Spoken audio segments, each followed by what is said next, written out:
오늘 말씀은 공평한 재판장이신 하나님이라는 제목으로 말씀을 나누도록 하겠습니다. 우리가 사는 세상에는 많은 사건이 있습니다. 그리고 이 많은 사건들에 대해서 소송이 있습니다. 우리에게는 법이 있습니다. 법치주의 시대입니다. 그래서 소송의 공정성을 위해서 일반법원, 고등법원, 대법원에 3심제를 도입하고 있습니다. 또 증거주의를 채택해서 객관적인 증거를 중심으로 판결을 합니다. 그럼에도 억울한 일이 많습니다. 어떤 사건은 이미 자신의 형량을 다 채우고 출소를 했습니다. 그런데 진범이 잡혔습니다. 엄청난 사회적 파장을 일으키기도 했습니다. 우리가 사는 세상이 이렇습니다.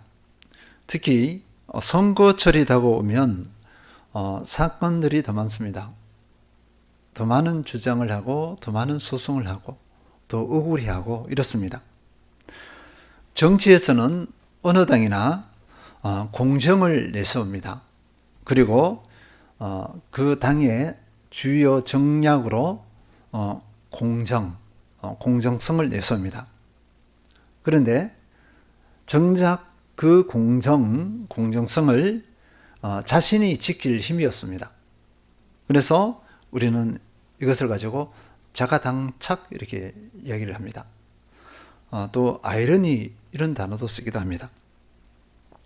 그런데 우리 믿음의 사람에게는 이런 이와 전혀 다른 존재가 있습니다. 완전하신 공의, 완전하신 의, 또 완전한 공정성의 존재가 있습니다. 우리의 믿음의 대상이신 하나님이 있습니다. 모세는 그 하나님을 이렇게 고백했습니다. 신명기 32장 4절 그는 반석이시니 그가 하신 일이 완전하고 그의 모든 길이 정의롭고 진실하고 거짓이 없으신 하나님이시니 공의로우시고 바르시도다. 하나님을 정확하게 알았고 정확하게 고백했습니다. 모세가 하나님을 이렇게 고백했던 것은 무슨 이론적인 것으로 한 것이 아닙니다. 체험적으로 하나님을 경험했습니다. 구체적으로 경험한 것입니다. 하나에서 열까지 모두가 공의로 하시는 하나님. 한두 해를 지켜본 것이 아닙니다. 신명기 32장 4절쯤에는요. 모세가 광야 40년 동안 매일매일 하나님을 체험한 것입니다. 하나님께서 어떻게 이스라엘 백성을 이끄셨는가? 공의로 이끄셨어요. 공의로. 그리고 오늘 본문에서도 다윗은 하나님을 이렇게 고백하고 있습니다. 11절입니다. 다 함께 읽어보겠습니다. 하나님은 의로우신 재판장이심이여 매일 분노하시는 하나님이시로다. 이 시편 7편은요 탄원시에 속합니다. 탄원한다는 것은 뭐죠? 억울한 일을 당한 사람이 하나님께 이 억울함을 풀어주세요 하는 것이 탄원시입니다. 다윗이 어떤 상황이 있냐면요. 쫓기고 있는 상황입니다. 여러 가지 의견이 있습니다. 종합적으로 다 있지만 한 예로 이제 사울에게 쫓기는 예로 들어보겠습니다. 사울에게 쫓기는데 이제 목숨을 담보할 수 없습니다. 그런데 사람들이 어떻게 하냐면요. 다윗에 대해서 악담을 막 퍼붓는 거죠. 험담을 합니다. 없는 것을 지어내서 다윗에게 험담합니다. 다윗이 모반을 하려고 한다. 왕이 되려고 사울을 모반하려고 한다. 이런 식으로 막 이렇게 거짓을 지어내서 공격합니다. 그리고 이 사람들은 이 거짓을 지어내서 다윗을 죽이려 하는 빌미를 삼고 있습니다. 다윗은 이런 상황 가운데 있습니다. 우리 시대에도 보면요, 이 정치에서 거짓을 지어서 상대방을 공격하고 또 승리하는 경우도 많습니다. 나중에 다 밝혀지지만 어이가 없는 경우가 참 많아요. 이것을 당한 본인은 얼마나 억울하겠습니까? 그런데 우리 그리스도인은요, 만약에 그리스도인 정치인이 있다면 그렇게 해서는 안 됩니다. 왜냐하면 하나님이 계시잖아요. 그리스도인은 하나님 앞에 있는 존재입니다. 세상 사람들은 하나님을 인정 안 해요. 그러니까 자기 술수대로 하지만 우리 그리스도인들은 그렇게 정치를 하면 안 됩니다. 없는 것을 지어내서 상대방을 모함하고 공격하고, 그래서 그 자리를 차지한다. 그 다음에 누가 있나요? 그 위에 누가 있습니까? 하나님이 있잖아요. 그래서 우리 그리스도인 정치인들이 있다면 혹 이런 유혹, 상대방을 공격해서 그 선거에서 이기고 싶다면 그 유혹을 이겨내야 될 줄 믿습니다. 하나님을 두려워함으로 그렇게 해야 될 줄 믿습니다. 우리가 또 악성 댓글이 있습니다. 악성 댓글, 지금 다윗이 당하고 있는 것 악성 댓글하고 비슷하죠. 험담에다가 악성 댓글입니다. 악성 댓글 다시는 분들은 거침없이 달아요. 그리고 이 악성 댓글을 당한 그 본인은요, 어떻게 될까요? 심하게는 목숨까지 잃는 경우가 있습니다. 목숨을 포기하죠. 악성 댓글에 너무나 상처를 받아서 그렇습니다. 우리 시대에 비일비재하게 일어나고 있습니다. 악성 댓글은 실제로 구체적으로 살피면 상대방을 공격했는데 살인죄예요.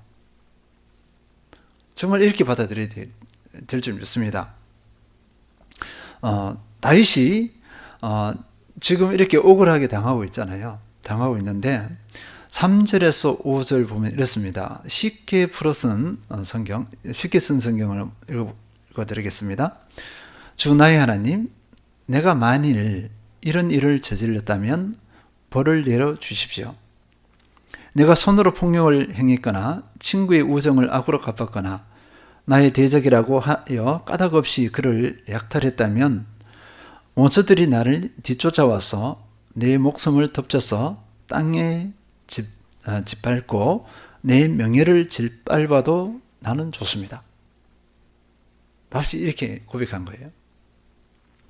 그러니까 다윗은 그 억울함을 당하고 있을 때 하나님께 호소를 합니다.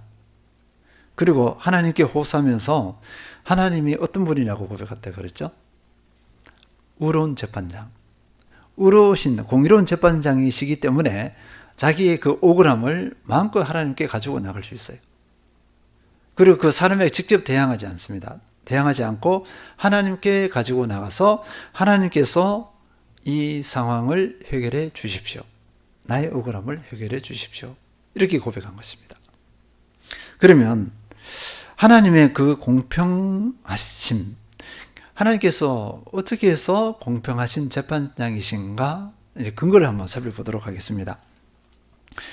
신명기 32장 4절에서 보면 그 자체가 하나님 어떤 분이시라고 했죠? 공의 하나님이십니다. 하나님의 속성 자체예요. 사랑 자체 있습니다. 거룩함도 자체이시고 선하심도 하나님의 자체예요. 본질입니다. 이 공의도 하나님의 본질이에요. 신명기 32장 4절 다시 읽어드리겠습니다. 그는 반석이시니 그가 하신 일이 완전하고 그의 모든 길이 정의롭고 진실하고 거짓이 없으신 하나님이시니 공의로우시고 바르시도다. 이게 하나님의 자체이십니다. 그러면서 하나님께서 공의로우신데 그 공의로움이 어떻게 임했느냐 살펴볼 필요가 있습니다. 우리 많은 사람들은요, 많은 사람이 아닙니다. 우리 인간 시조부터 어떻게 했느냐? 선하게 지으셨습니다. 그리고 하나님의 공의대로 선하게 지으신 대로 하나님 공의 의대로 하나님께서는 사람과 소통했습니다. 교제를 가지게 되었어요. 그런데 아담이 범죄했습니다. 하나님의 이 공의를 깨뜨려 버린 거예요. 의를 깨뜨렸습니다. 그러니까 어둠 죄가 들어왔습니다. 하나님의 공의의 속성이 뭐냐면요, 죄는 뭐가 있죠? 벌이에요. 죄에 대해서는 벌을 내리는 것이 공의의 원리입니다. 그래서 하나님은 이 인간에게 어떻게 해요? 벌을 내릴 수밖에 없는 거예요. 이게 공입니다. 이게 속성이에요. 그런데 이 공이 이 심판을 하셔야 되는데 또 한편으로 어떻게 되죠? 사랑하시잖아요. 사랑하시는데 벌을 내려야 됐어요. 그러면 하나님께서 이 공의를 충족시키기 위해서 어떻게 했느냐면 이 죄값을 누군가 짊어져야 됩니다. 그래서 하나님께서는 독생자 예수님을 이 땅에 보내셨어요. 그래서 우리 대신 죄를 짊어지시고 가셨어요. 우리 대신 죄를 졌기 때문에 그 죄를 짊어진 대가가 뭐죠? 죽음입니다. 심판이죠. 죄에 대한 심판. 예수님을 죽이기까지 하셨어요. 그래서 이 공의를 충족시켜서 우리를 어떻게 하셨죠? 살리신 겁니다. 이게 하나님의 공의예요. 실체입니다. 공의가 그냥 이런 뿐인 공의가 아니에요. 자신 아들, 자신이 죽어서 우리를 살려내는 공의. 이것이 하나님의 공의입니다. 그래서 우리 하나님의 공의를 우리가 가벼이 여기서는 안 됩니다. 두렵고 떨림으로 바라봐야 돼요. 하나님의 공의를 함부로 여기다가는요, 그 하나님의 공의의 심판이 임할 수밖에 없어요. 이게 성경의 지금까지 모든 것이 원리이고 하나님 나라의 원리이기도 합니다. 이렇게 공의를 보여주셨습니다. 그러면서 뭐냐면 이 공의에 뭐냐면 하나님께서는 또 이렇게 하십니다. 공의의 원리대로 뭐냐면 차별을 두지 않는 원리가 있습니다. 로마서 3장 21절에서 22절 읽어드리겠습니다. 이제는 율법 외에 하나님의 한 의가 나타났으니 율법과 선지자들에게 증거를 받은 것이라. 곧 예수 그리스도를 믿음으로 말미암아 모든 믿는 자에게 미치는 하나님의 의인이 차별이 없느니라. 그러니까 예수 그리스도를 믿음으로 구원을 얻잖아요. 이 구원을 얻는데 차별이 없습니다. 이것이 또 하나님의 공의예요. 이 믿음 앞에 빈부고와 남녀노소 뭐 이런 거 아무 어떤 사회적인 조건도 두지 않았어요. 믿음 그걸로 족합니다. 우리의 흔히 말하는 사회적 배경으로 이 구원의 영역에 전혀 진입을 하지 못합니다. 이것이 영향을 미치지 못해요. 이것이 하나님의 공의입니다. 만약에 이 믿음의 영역에서 차별이 있다면 공의가 깨어지는 거죠. 믿음을 내가 믿었습니다. 그런데 어떤 조건을 내걸어서 안 돼 이렇게 하면 하나님의 공의가 깨집니다. 그래서 이 믿음 앞에 왕이든 그 밑에 그 하인이든 노예이든 간에 상관이 없어요. 똑같습니다. 믿으면 내가 구원을 얻어요. 이것이 하나님의 구원입니다. 하나님의 공의입니다. 그러면서 우리가 또 확인해야 될 것은요, 살면서 자주 우리가 이렇게 너무 이건 불공평한 것이 아니야 하는 것들이 있습니다. 그것이 뭐냐면요, 능력과 관련된 겁니다. 어떤 사람은 능력을 많이 줘서 탁월한 재능을 발휘하고 이 땅에서 성공적인 삶 막 떵떵거리며 살아가고, 어떤 사람은 능력이 없어요. 또 어떤 사람은 장애로 태어났어. 이걸 어떻게 해석해야 될까요? 공의로운 하나님이 이럴 수 있는가요? 그죠? 하나님의 그 공의가 여기서는 적용이 되지 않는다. 공의가 깨진 것이 아니냐, 이렇게 생각할 수도 있습니다. 그렇게 생각하는 것에 대해서 이렇게 이해가 간다, 이렇게 할 수 있습니다. 그런데 우리가 잘 아는 송명희 시인, 그 공평하신 하나님 이 찬양이 있잖아요. 나 남이 가진 건 없지만 남이 가지지 않는 것 가졌다, 이렇게 했습니다. 그러니까 하나님께서는요, 사람이 보기에는 이거 불공평한 것 같아. 너무나 약하고 장애로 태어났다고 했는데 이 사람은요, 건강한 사람이, 능력 있는 사람이 가지지 못한 것을 가졌어요. 그리고 머리 좋은 사람은 뭐냐면 머리가 좋은 반면에 다른 가지지 약한 부분이 있습니다. 몰랐어요. 가까이 살아보니까 우리가 이런 걸 많이 발견하게 되죠. 우리 고등학교 때 우리 친구들, 공부 잘하는 친구들 얼마나 부러워했는지 몰라요. 그런데 그 친구들이 공부 잘하는 머리에 강점이 있지만 반대편으로 또 다른 게 약한 것이 있더라고요. 우리는 그걸 못 봤습니다. 사람마다 독특한 것이 있어요. 그리고 하나님 앞에서는요, 이 능력이 문제가 되지 않아요. 능력으로 사람을 보지 않고 믿음을 봅니다. 그러니까 하나님은 공평하십니다. 우리가 이것을 믿음으로 아멘으로 받아들여야 될 줄 믿습니다. 그러면서 오늘 말씀에서 우리가 분명히 확인할 수 있는 것은요, 9절입니다. 9절 한번 읽어보도록 하겠습니다. 악인의 악을 끊고 의인을 세우소서. 의로우신 하나님이 사람의 마음과 양심을 감찰하시나이다. 세상의 기준은요, 증거입니다. 증거. 눈으로 보이는 증거, 객관적인 증거, 음성이든지 영상이든지 상관없습니다. 사람이든지 증거를 요구하고 있습니다. 그래서 그 증거 분명함에도 증거가 없으면 이 사람이 무죄가 될 수 있어요. 그런데 하나님께서는요, 그런 증거를 다 가지고 계십니다. 하나님께서 다 보고 계세요. 그런데 다 보는데 외적인 것만이 아니라 우리 마음까지 다 아세요. 그러니까 우리 마음과 양심을 감찰하신다 이거예요. 그 생각, 그 동기까지 다 아셔. 그것을 다 살펴서 판단하세요. 그러니까 하나님의 이 판단에는요, 흠집이 없습니다. 정확하신 거죠. 세상의 판결은요, 아무리 공정하게 한다 그래도 억울함이 많아요. 내 억울함을 해소해 주세요. 이렇게 하는 분들이 참으로 많습니다. 그런데 하나님 앞에서는 그런 말을 못해요. 내 마음의 동기까지 하나님께서 다 아시고 그것을 근거로 해서 판단하시기 때문에 그렇습니다. 그래서 우리 하나님은 하나님의 이 공의로우심에 대해서, 의로우심에 대해서 우리가 온전히 신뢰를 해야 될 줄 믿습니다. 그러면 하나님이 공의로우시다 그러면요, 의로우신 재판장이세요. 그러면 내가 내 삶에 어떻게 영향을 미쳐야 될까? 이것입니다. 의로우신 재판장이신데 내 삶에 아무런 영향이 없다면 이거는 어떻게 보면 나는 저주받은 사람과 마찬가지예요. 이게 하나님과 무관하죠. 관계가 없는 것하고 마찬가지입니다. 그러면 의로우신 재판장이시기 때문에, 공의로우신 하나님이시기 때문에 하나님을 믿는 나, 하나님을 인정하는 나는 내 삶에 무언가 영향을 미쳐야 돼요.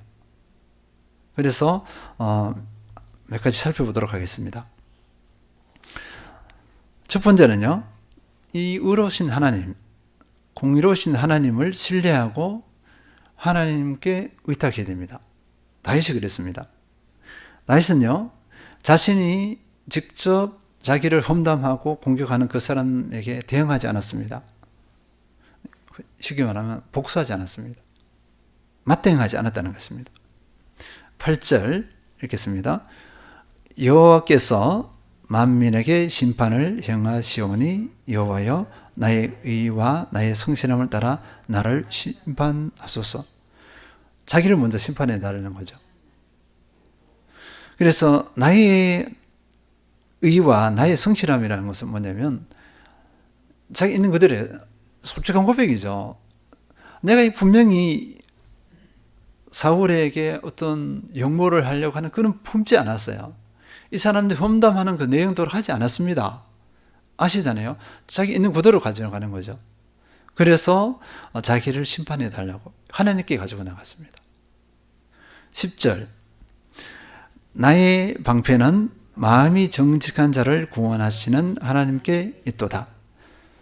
그래서 사람을 의지하지 않는다는 거죠. 나의 방패는 나를 막아주실 분이라 이거죠. 나를 보호하고 방어해줄 그 대상이 누구냐? 하나님. 마음이 정직한 자를 구원하시는 하나님께 있도다. 그렇게 하나님을 의지하고 위탁하고 자기에 있는 것을 다 가지고 가요. 사람에게 그렇게 하지 않습니다. 하나님께 다 가지고 갑니다. 있는 그대로. 자신의 약함도 다 꺼내겠죠. 자기 정직한 거 옳은 것도 다 꺼내겠죠. 가지고 가겠죠. 그러면서 우리가 철저히 우리가 마음에 간직해야 될 것이 있습니다. 로마서 12장에 보면요. 18절에서 21절 있는데, 내 사랑하는 자들아 너희가 친히 원수를 갚지 말고 하나님의 진노하심에 맡기라. 기록되었으되 원수 갚는 것이 내게 있으니 내가 갚으리라고 주께서 말씀하시니라. 내 원수가 줄이거든 먹이고 목마르거든 마시게 하라. 그리함으로 내가 숯불을 그 머리에 쌓아 놓으리라. 악에게 지지 말고 손으로 악을 이기라. 성경 원리입니다. 신구약 모든 원리예요. 그래서 우리에게 억울함을 있을 때 우리가 흔히 말하면 원수 갚습니다. 그래서 원수 갚는 영화들이 참 인기가 있고 늘 어느 시대나 그 원수 갚는 거, 그 영화들이 계속 만들어지고 있습니다. 무슨 말이냐면 그것을 보는 사람들이 있다는 거죠. 그것을 보기 위해서 통쾌함을 느끼는 사람이 있다는 겁니다. 저도 그래요. 저도 이렇게 짧게 요약된 거 10분, 15분 좀 된 거, 옷을 갚는 거 그런 게 있잖아요. 그걸 보고 통쾌함을 막 느껴요. 이게 사람의 심정들입니다. 근데 하나님께서는 그렇게 하지 말라는 겁니다. 우리 그리스도인은 그렇게 하지 말라는 겁니다. 하나님께 맡기는 거죠. 그 원수 갚는 거 하나님의 영역이에요. 우리는 용서하고 사랑하는 거, 그에게 관심을 가지고 용서하고 사랑하는 것, 섬기는 것, 이것이 우리 그리스도인의 책무입니다. 책무. 다윗은 그 선택을 한 거예요. 하나님께 가져가서. 다윗이 원수 갚은 것이 없습니다. 하나님 앞에서 막 악담을 하기도 했어요. 조조하기도 했는데 그 사람에게 직접 하지는 않았어요. 하나님께 다 가지고 갔습니다. 이게 원리입니다. 그리고 또 알아야 될 것은요. 시편 75편 6, 7절 보면 무릇 높이는 일이 동쪽에서나 서쪽에서 말미암지 아니하며 남쪽에서도 말미암지 아니하고 오직 재판장이신 하나님이 이를 낮추시고 저를 높이시느니라. 그러니까 사람을 높이고 낮추는 것, 때로는 우리가 억울한 일을 당할 수 있어요. 또 낭패를 당할 수 있습니다. 그런데 그것도 하나님의 절대 주권의 영역이에요. 하나님께서 우리 믿음의 자녀를 그 어려운 일로 막 주신다, 상황을 주신다는 것은 분명한 이유가 있습니다. 하나님의 선하신 뜻이 있어요. 무의미하게 그렇게 하지 않습니다. 여러 가지가 있습니다. 여러 가지 있겠지만 하나님의 존재를 살아계심을 보여주시기 위해서, 또 하나님의 마음을 알아서 주님을 닮아가기 위해서 여러 가지가 있습니다. 그리고 또 하나 우리가 어려움을 주는 것은 죄를 짓지 않기 위해서. 이후에 여기에 오늘 나누지는 못하지만 12절 그 이하 13절부터 무슨 내용이냐면요. 징계가 나옵니다. 징계. 그래서 하나님의 심판 중에서 여러 가지가 모습이 있는데 그 중에 하나가 뭐냐면 어떤 목사님이 그 강의 중에 나오는 내용이에요. 뭐냐면 성공입니다. 성공. 하나님께서 심판하는 모습 중에 하나는 성공입니다. 성공이라는 건 뭐냐면 냅두는 거예요. 그런데 그 성공을 통해서 사람들이 무너져요.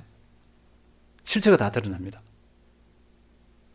실패가 재앙이 아니고 심판이 아니고 성공이 심판이라는 거예요. 참 일리가 있습니다. 실패를 통해서 죄를 짓는 사람이 없어요. 성공으로 죄를 지어요. 그리고 그것이 심판이 되어 버립니다. 그래서 우리가 뭐냐면 삶의 고난이나 어려움이 있을 때 이 부분에 대해서 하나님을 만나는 기회입니다. 그래서 하나님 우리를 견고하게 세워주신다는 거죠.